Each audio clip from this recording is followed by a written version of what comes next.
Hey, hey, hey, Facebook, YouTube, LinkedIn. Hello, hello, everyone. Good evening. Today is Monday, my favorite day of the week. Yes. Monday has become my favorite days of the week. When I used to have a job where I was working for someone else, I didn't like Mondays, but really, I love Mondays. I like Mondays now. Hello, hello, everyone. Hope you can hear me. Let me go make sure that you guys can hear me because last time I was having some technical problems and I want to make sure that I am connected completely. Because last time, sure. Yes, I can hear it. Great. So today, hello, hello. Today we're going to talk about 3 steps to develop $1 million idea. So, 3 steps to develop $1 million idea. How's everyone? If you're live, say hello. If you're watching the replay, just hashtag replay and say hello. I always come back and check to see your comments and see um who comes on and see the messages that I am sharing with all of you. Share with another therapist, with someone that you think that can benefit from this. But we're going to talk about 3 steps that you need to take in order to develop $1 million idea, right? Because we are constantly exposed to ideas, to different things that we can implement in our businesses, things that we can do, but that doesn't mean that's always the right thing for us. And it's not always in alignment with what we're trying to do in our lives. So we have to make sure that we are in alignment with the things that we want to do. So, uh, it was a great weekend. I had to deal with some things in terms of HR in my business, dealing with the stuff that comes up unexpectedly and that you have to take care of. If you're alive, say hello. Don't hide. Just say hello. Nobody's going to bite you. I don't bite people. I just want to help the people. Let me see. If you hear somebody playing the drums, that's my son over there. He's living his best life, and we have to allow him to live his best life. That doesn't bother me. Alrighty, guys. So, if you don't know me, my name is Soribel Martinez. I am a licensed clinical social worker in the state of Connecticut. I am the CEO of SM Psychotherapy and Counseling Services. We are a company of mental health practitioners who are helping women and their families so they can feel better, overcome depression, anxiety, and they can build meaningful relationships through individual therapy, couples counseling, family therapy. We also offer group therapy, psychiatric services, immigration evaluations. We also offer evaluations with kids with autism or possibility of autism. So those are the few of the services that we offer. I also offer consultation and business coaching to help private practice owners build $1 million private practice. And we do that through creating a massive impact in the community where we can double our income and we can double our profit. Because that's what a business does. That business makes money. If you want a nonprofit, that's a different story. But if you want a business for profit, that's what we need to do. We need to bring revenue and we need to have profitability because that's what a business is all about. Today, like I said, I want to talk to you about the 3 steps that you need to take to develop $1 million idea. And the truth is that in order for us to build $1 million business, we need to have $1 million idea. And one of the things that I find quite often is that people get a lot of ideas in their heads and they're constantly changing what they want to do. So they get lost, right? They get lost in all the ideas and all the great things that they think that they can do. But people have a really difficult time being focused in one thing. And one of the things that Think and Grow Rich says is that People who amount great amount of money and create great impact in the world are people who are hyper focused.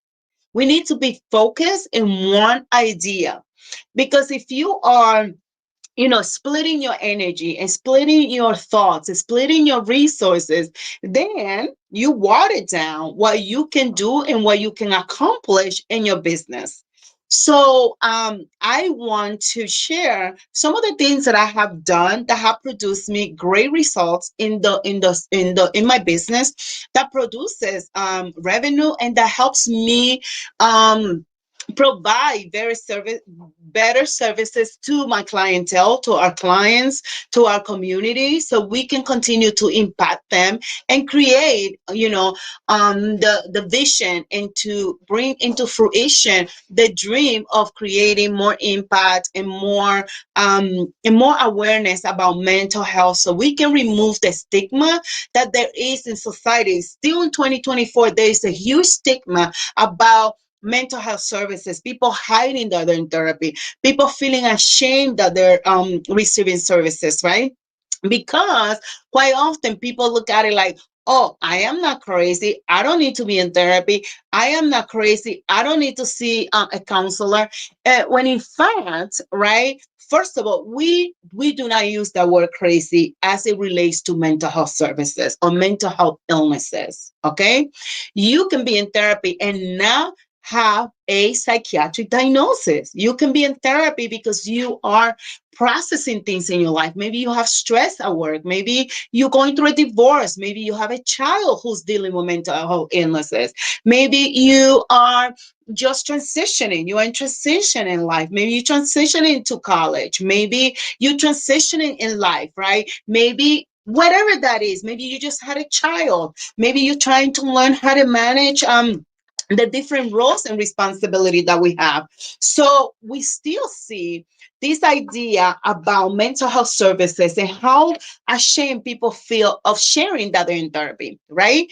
And I often talk about, normalizing the fact that we all should have a therapist.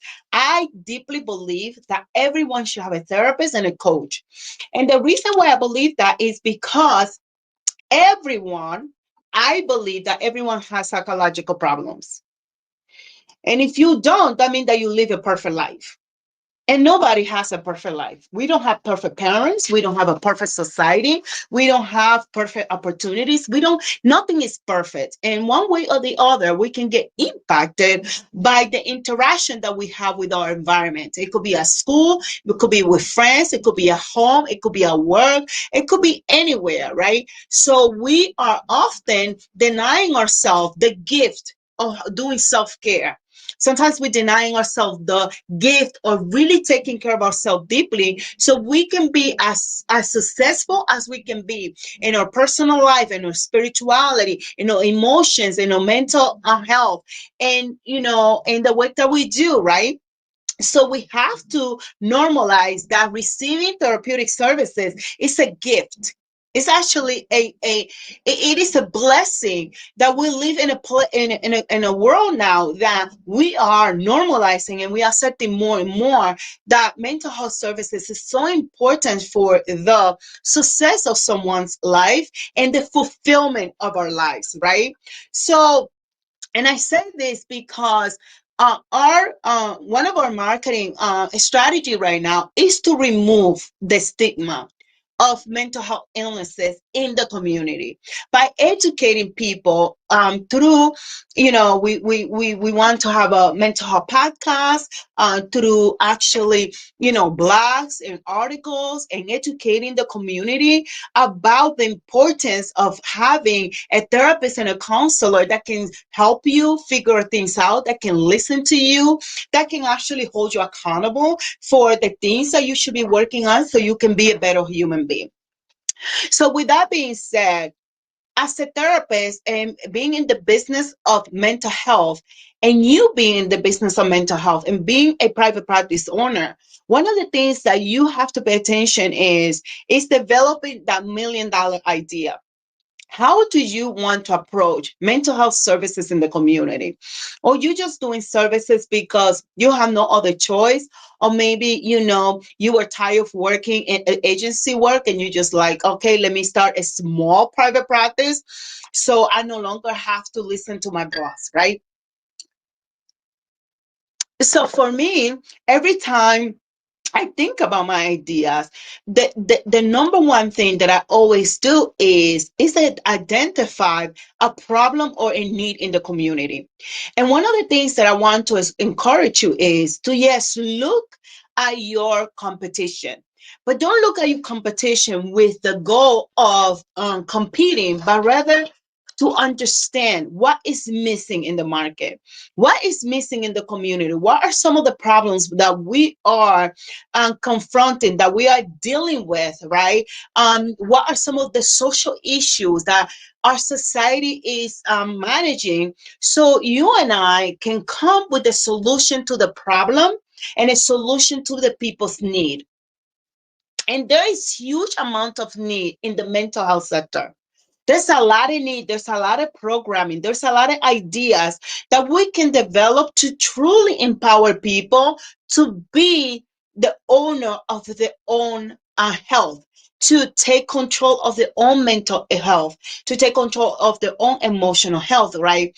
So we often just focus on the physical health and relationships, but we fail to understand that our physical health and our relationships and any other area of our life is going to be really impacted by mental health. So if we keep that in front of us as business owners and we understand that identifying a problem or problems in the community can actually help you create $1 million private practice, that if you can offer the solution to people's need, is what is going to get you to the next level in your business.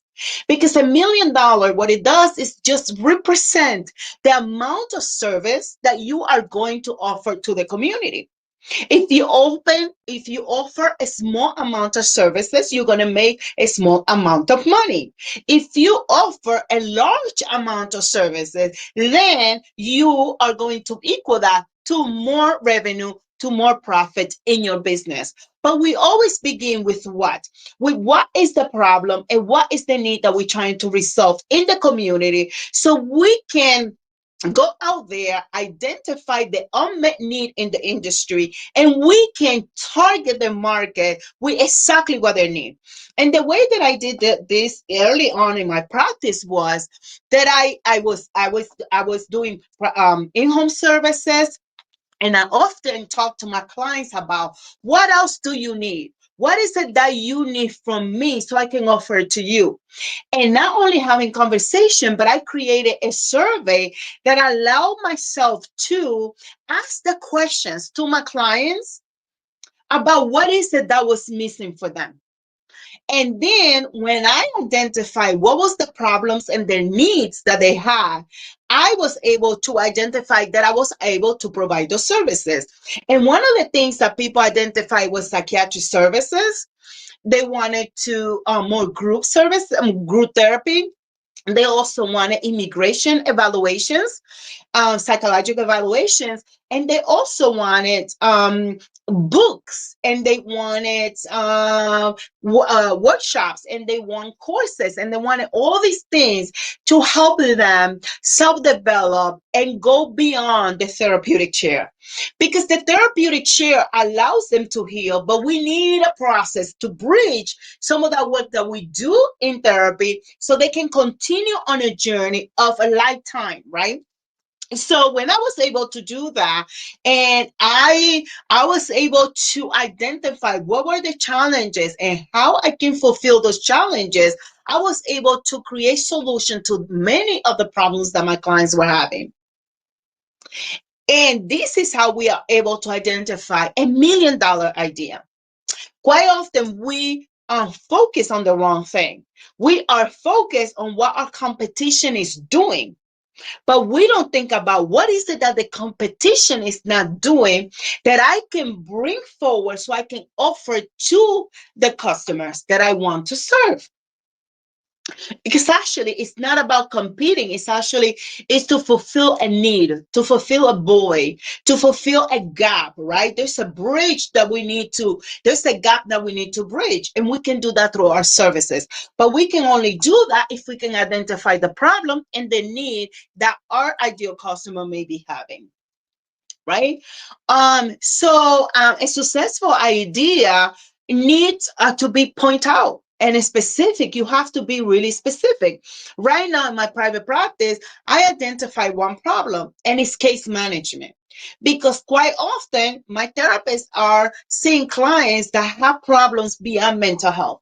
Some of them are homeless. Some of them may not have enough food. Some of them don't have jobs. Some of them they need other services that we need someone to provide case management for them. Because it's not necessarily a therapeutic issue. It's not a mental health or emotional issue directly impacted by a psychiatric disorder. It's actually impacted by some of the issues that they're having in their lives, right? That if you don't have food, if you don't have a place to live, if you don't have money to pay your electricity or the heating, so on and so forth, right? Why would you want to come to therapy when you have a bigger problem in the moment, and or the basic needs of our clients are not being met?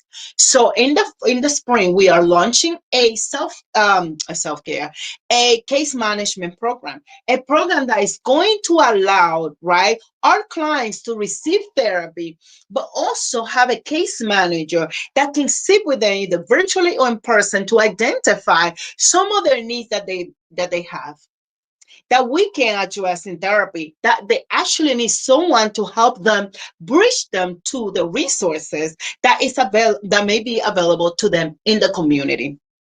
Right. And part of that case management program is going to be to assist with food, with housing, to assist with all the services that they need, that we can fund them so they can go ahead and help themselves. Right. The next thing is, like, you need to innovate and brainstorm. One of the things that I find with mental health practitioners is that they are not innovating. They get stuck with this idea that I have a small private practice and that's all there is to it.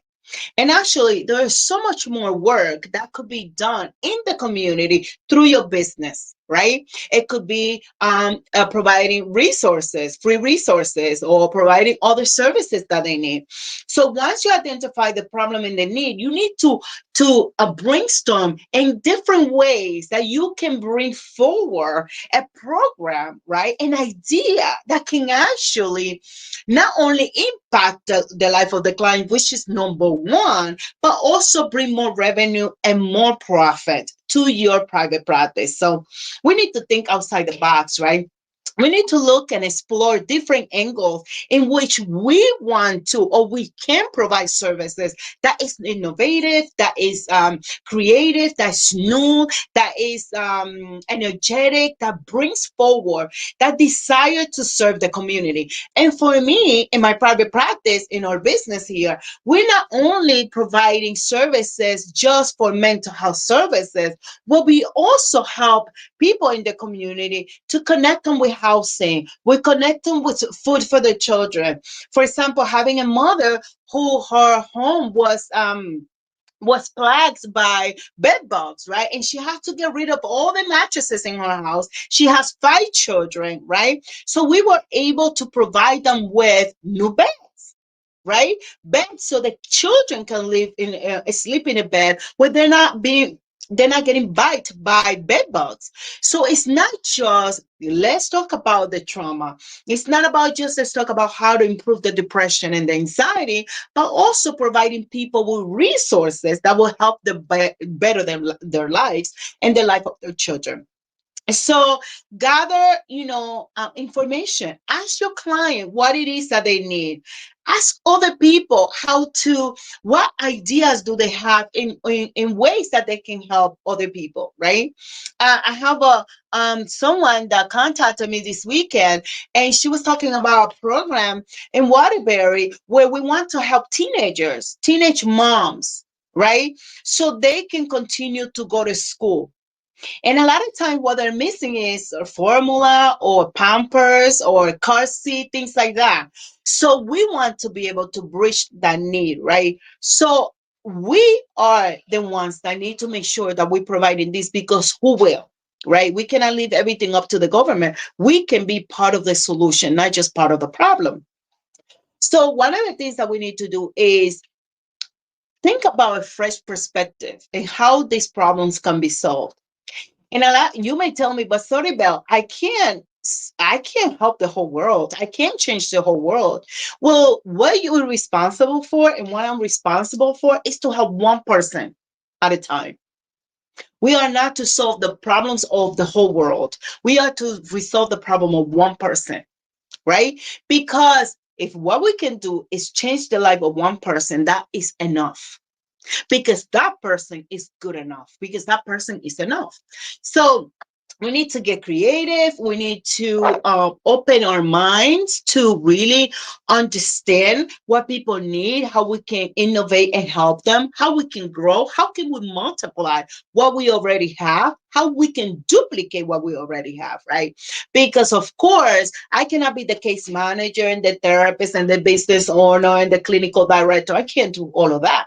But there's people out there that will do great work as case managers, correct? So we have to be able to innovate and create job opportunities for other people to grow, to innovate, and to be able to create a better life. One of the things that we need to do is to validate our ideas. A lot of times we don't validate our ideas. We have to do some market research. We have to do some survey. We have to seek feedback. We have to even run a pilot program, right? Which I have done with JC Foundation. When I decided to that I wanted to do JC Foundation, I started with my own money, taking care of the families in the Dominican Republic, right? So I was testing it.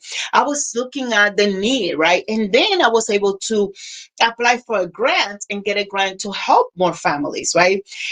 So we have to be able to improve our concept, to refine the concept, to continue so it gets better and better and better. This is not about perfection, right? You don't have to start having every single piece of information perfectly aligned, right? What we do need to do though is we need to be able to start. Even if it was one family that you're helping, that's enough. If it's one person that we're getting off the street, so they're no longer homeless, that helps, right? So we don't have to conform just with oh, I can't change the whole world. I'm not Oprah. I don't have billions of dollars. And even her, with all the money that she have not been able to solve all the problems. She picks one particular problem, one particular need, and she creates something to help out. And that's, as a private practice owner, this is how we want to look at what we not want to offer. And to do this and to help you continue to grow and hit the $1 million mark, I am offering a free intensive on February 17th at 11 o'clock a.m. Eastern Time. And this intensive is completely free. You are going to be able to come with me for 3 hours to learn on how to build $1 million practice, right? Because what you see is the $1 million, right? But what I want to invite you to think about is what that $1 million represents. And I'm going to share here the link to register.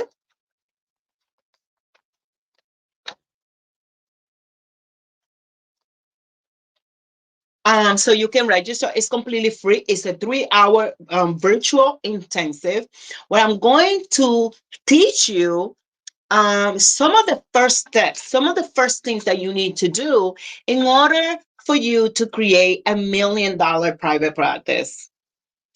And it can be easier than what you think if you are open to learning the skills, the tools, and the strategies that you need to develop your business. But that starts with an idea.